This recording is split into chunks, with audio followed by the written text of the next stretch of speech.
Buenas tardes, estimados y distinguidos presentes. Reciban un cordial saludo. Mi nombre es Lucero Quispe Rivero, soy integrante del grupo número 2 de la carrera de enfermería.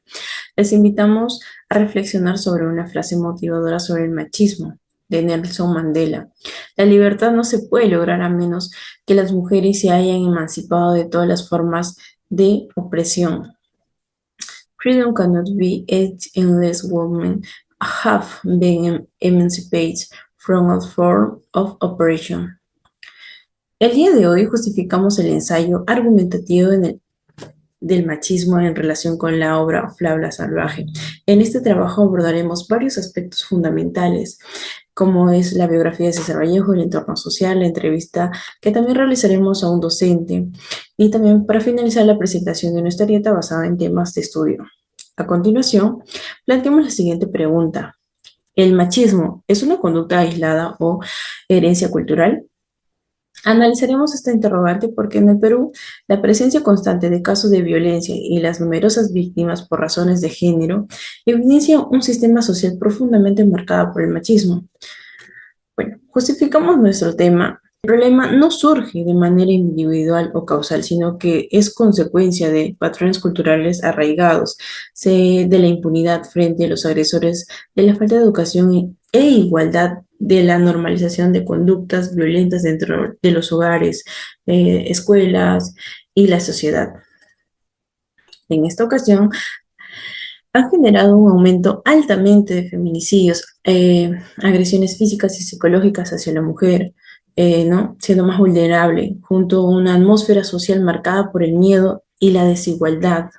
De acuerdo con informes del Ministerio de la Mujer y Poblaciones Vulnerables, cada año se registran miles de denuncias, ¿no?, de maltrato y violencia familiar, decenas de casos de feminicidio que se dan al día a día, y confirma que el machismo no es un hecho aislado, sino un problema cultural que ya viene, ¿no?, arraigado.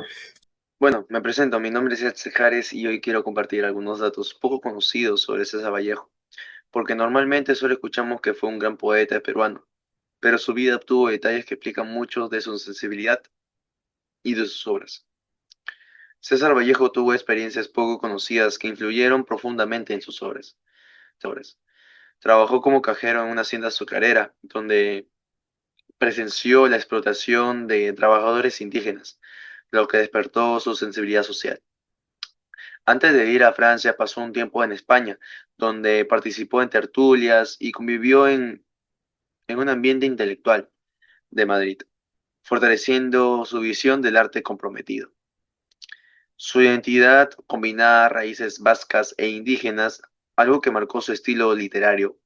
Fue profesor y enseñó de manera innovadora para su época, y también tuvo un vínculo cercano con la medicina gracias a su hermano, lo que se refleja en las imágenes de sus poemas.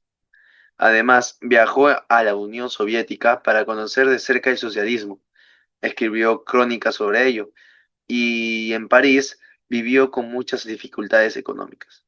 Finalmente exploró el cine escribiendo guiones que nunca llegaron a filmarse.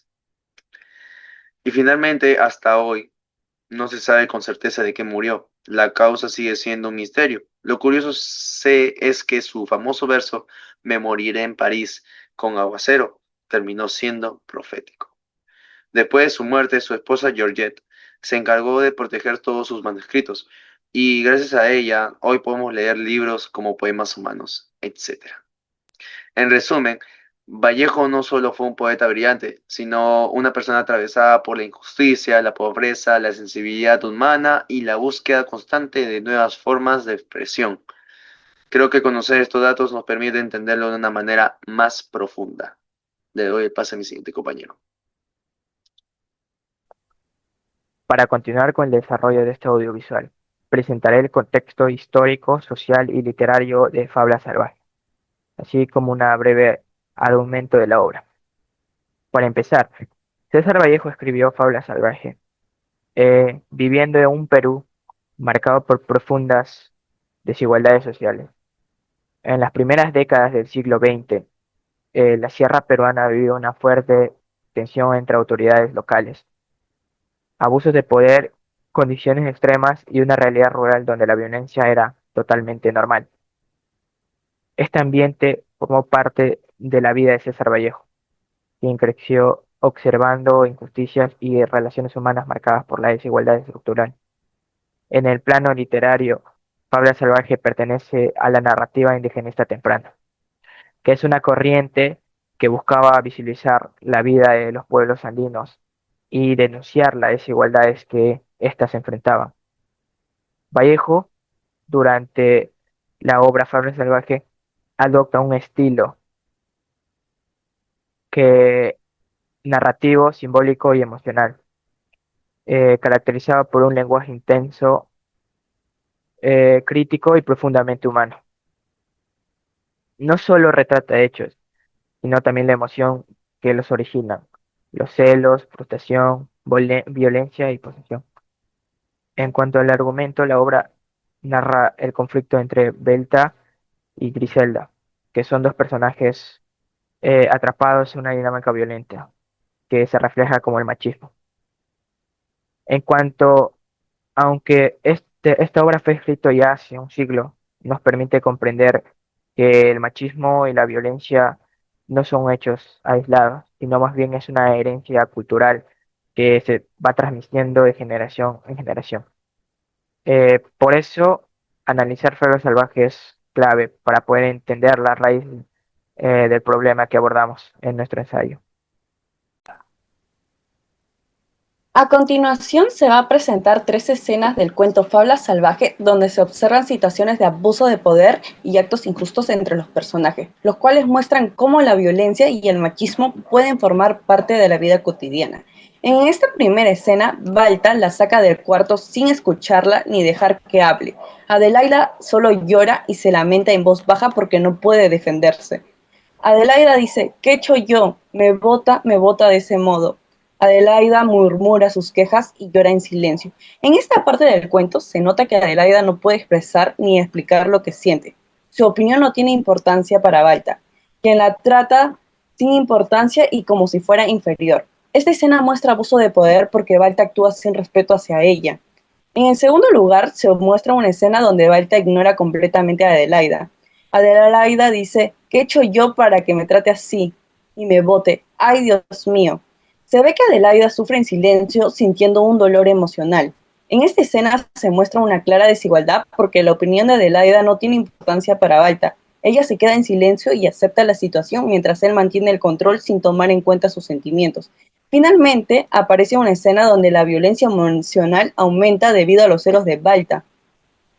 Obsesionado Balta por los celos, la cuchilla a desnuetos. Balta dice: está bien, pero tú has muerto ya para mí.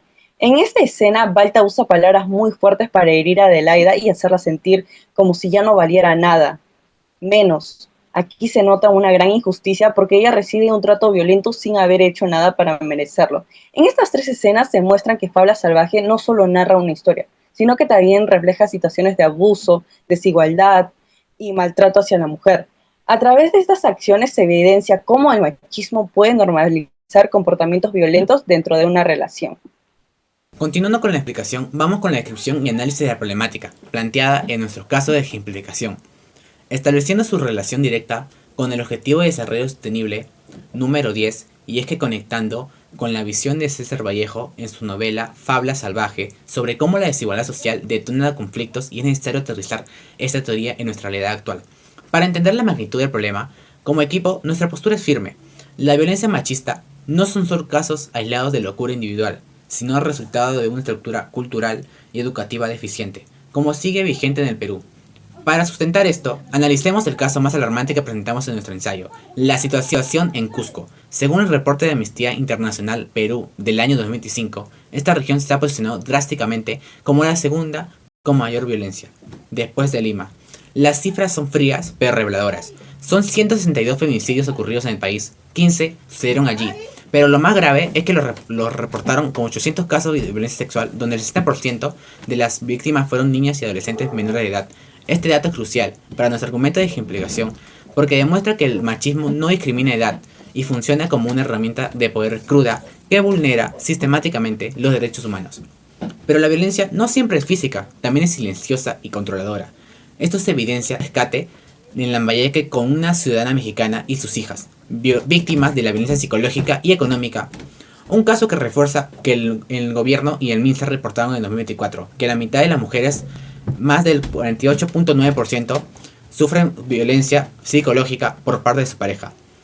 Bajo esta manipulación emocional, una dinámica que deshumaniza y, como mencionamos en el desarrollo citando a Segato, busca que el hombre reafirma su estatus masculino a través de la subordinación de la mujer.